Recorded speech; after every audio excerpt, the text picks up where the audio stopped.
Hi food lovers, மீண்டும் உங்கள் அத்தனை பேரையும் லக்ஷ் போஜனாவிலே சந்திப்பதிலே மகிழ்ச்சி. நீங்கள் என்னன்னு கேட்டிங்கன்னா, இந்த கேபேஜை வச்சு கல்யாணங்களில் செய்யக்கூடிய ஒரு கேபேஜ் பொரியல். அருமையான ரெசிபி. நிறைய பேருக்கு அந்த கல்யாண பந்தியில் வைக்கக்கூடிய அந்த கேபேஜ் ரொம்ப பிடிக்கும். வாங்க அந்த கல்யாண பந்தியில் வைக்கக்கூடிய ஒரு கேபேஜ் பொரியல் எப்படி செய்யலான்னு பார்க்கலாம்.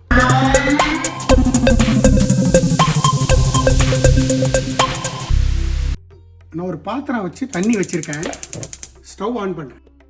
ஸ்டவ் ஆன் பண்ணிவிட்டு இந்த தண்ணியில் கொஞ்சமாக உப்பு சேர்த்து, கல்லுப்பு,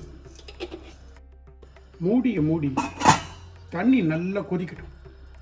தண்ணி நல்லா கொதிக்குது. நான் ஃப்ளேமை வந்து ஸ்லோ பண்ணிடுறேன். கையில் ஒரு கப்பு கேரட், நல்லா பெருசாக ஒரு 2 கேரட்டை கட் பண்ணி வச்சுருக்கேன்.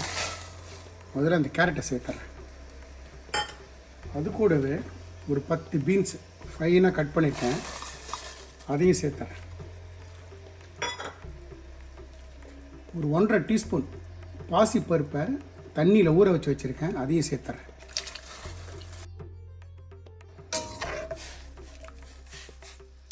இப்போது நம்மளோட கேபேஜ் இருக்குல்ல, இப்போது மூடி போட்டு ஒரு 2 to 3 மினிட்ஸ் நல்லா ஒரு கொதி வரட்டும்.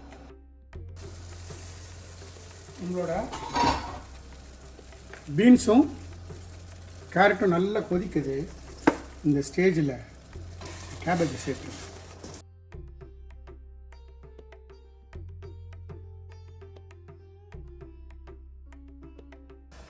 கேபேஜை பொறுத்த மட்டும் நான் ஒரு 3/4 கிலோ கேபேஜ்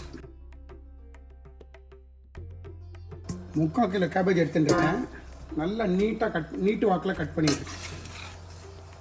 நான் இப்போ பண்ண போகிறது பிளான்ச்சிங். ஜஸ்ட்டு வெந்நீரில் போட்டு ஒரு 5 to 10 மினிட்ஸில் எடுத்துருவேன். பார்க்குறதுக்கு இப்படி இருக்குது. அடுத்த நிமிஷம் வெந்ததுன்னா மொத்தமாக காணாமல் போயிடலாம். ஸோ நல்ல மேலேயும் கீழேயும் நல்ல ஒரு வாட்டி மாதிரி பரட்டி விட்டுருங்க. மறுபடியும் மூடி போட்டு ஒரு 10 மினிட்ஸ் குக் பண்ணுங்க.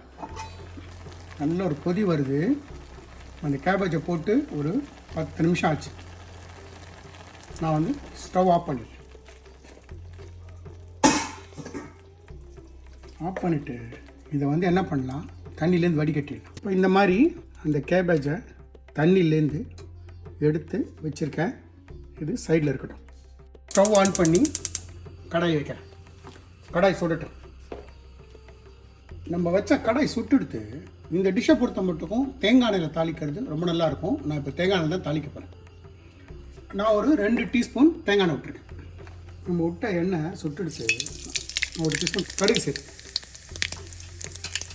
கடுகு கிராக்கில் ஃப்ளேமை ஸ்லோ பண்ணிட்டேன். கொஞ்சமாக ஜீரகம், கொஞ்சமாக உளுத்தம்பருப்பு, கொஞ்சமாக கடலைக்காய், ஒரே ஒரு காஞ்ச மிளகாய், 2 பச்சை மிளகாவை ஃபைனாக கட் பண்ணிட்டேன். லோ ஃப்ளேமில் இதை நல்லா வறுத்தேன்.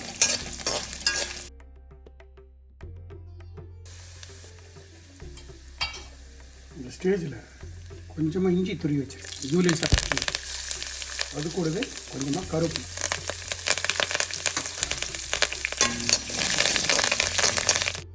இப்போது நம்ம தண்ணியிலேருந்து வடிகட்டி வச்சுருக்கோம்ல, அந்த வெஜிடபிள் பிளான்ச் பண்ணி அதை இதில் சேர்த்து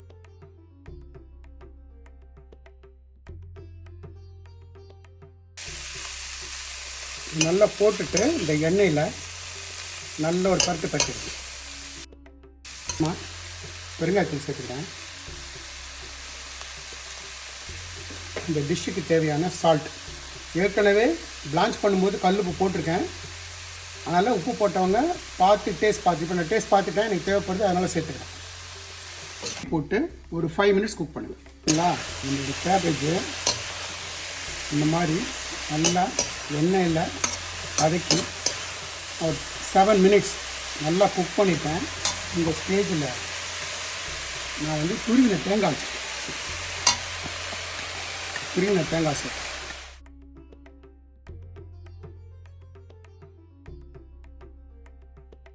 துருவின தேங்காயை போட்டு நல்ல ஒரு பரட்டிட்டு ஸ்டவ் ஆஃப் பண்ணுங்க. நம்மளோட கல்யாண பந்தியில் பரிமாறக்கூடிய ஒரு கேபேஜ் அட்டகாசமான ரெசிபி.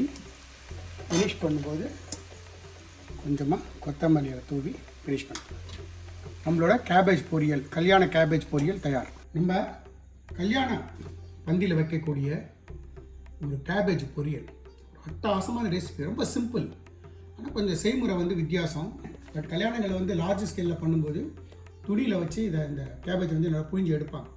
ஸோ நான் அந்த மாதிரி செய்யலை. இதில் நல்லா சக்தி இருக்கவே செய்யும். ஸோ நான் எந்த மாதிரி இன்வெஸ்ட் பண்ணி எப்படி செஞ்சனோ அதே மாதிரி செய்யுங்க. எனக்கு கிடைச்சது எக்ஸ்ட்ரா ரிசல்ட் உங்களுக்கும் கிடைக்கும். இந்த வீடியோ பிடிச்சிருந்தா லைக் அண்ட் ஷேர் பண்ணுங்கள். உங்கள் ஃபேமிலி அண்ட் ஃப்ரெண்ட்ஸ்க்கு ரெக்கமெண்ட் பண்ணுங்கள்.